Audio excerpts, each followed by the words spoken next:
All right, so setting up your cyber range.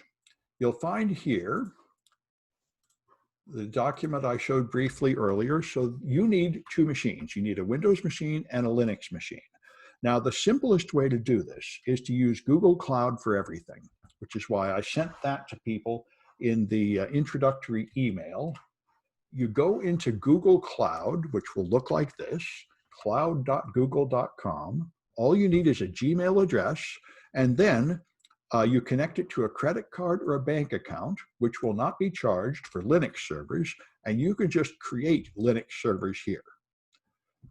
So once you do that, you see I've still got $60 left of my $300 of free service. You can give it a name, choose a location, it doesn't matter, and then you can choose an operating system. By default, you get Debian Linux 10, which is fine for what we're doing here, but you could also get things like Ubuntu and CentOS and things like that. If you can make a Linux server, you got an email from Black Hat when you registered for the workshop, but all it told you was to come to my page. So, and people had questions about what they need to do to prepare for this workshop. And I said, all you need is a Gmail account and a credit card. And then you can make your machines in the cloud. Good. So here, let me see if I can find there. So anyway, you can make a cloud server. And when you do, your Linux server will be a headless server here. So you have a command line. And you can execute commands here. And the great thing about this, we do it especially learned last year, the last year's Black Hat workshop, we started using these machines, and it was wonderful because everybody can reach the machines and do the projects, and it doesn't matter what you have. You could have a Chromebook or an iPad or Windows or a Mac or anything, and it doesn't matter. And this is, of course, a very valuable skill. Everybody is moving their business to the cloud for the same reason. So learning to make and control cloud servers is itself a useful skill. So here's my cloud Linux server. And I made cloud Windows machines last year, but this year, Google has quit letting us use cloud Windows machines for free. So you'd have to spend maybe $5 a day to rent one, which is okay. That's the easiest option, is just create a Windows machine right on the Google Cloud Network. But I didn't want to do that because I use them for a long time and I didn't feel like paying for them. So I made a hybrid network. So I made a local Windows machine here, and I connected it to my cloud machine over a VPN. This is probably the most complex setup, but it's the one I like, and it's the option 3 here, a hybrid network. And this is kind of fun. So you have your local machine here, and let me get out of there. All right, there we go. And so this is just a Windows Server 2016 local machine, and I've installed the WireGuard client here.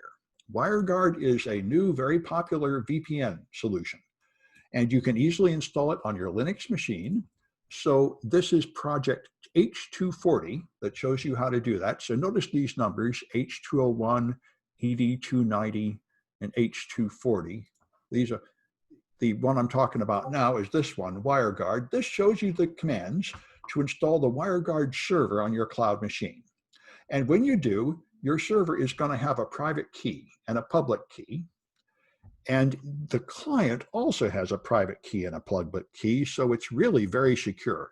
It authenticates both ends of the connection, and it uses the latest and greatest encryption techniques to protect stuff. So I think that's why it's very popular, and it's even included in the Linux kernel of all modern distributions.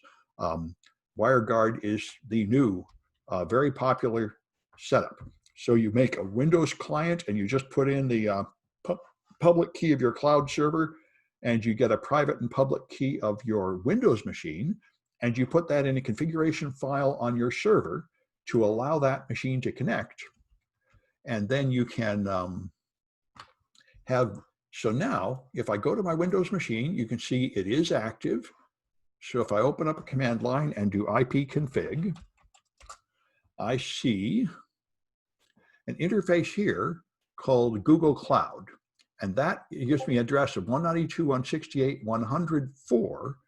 And if I go to my Linux cloud machine here, I've got an address called a WireGuard adapter, which is 192.168.101.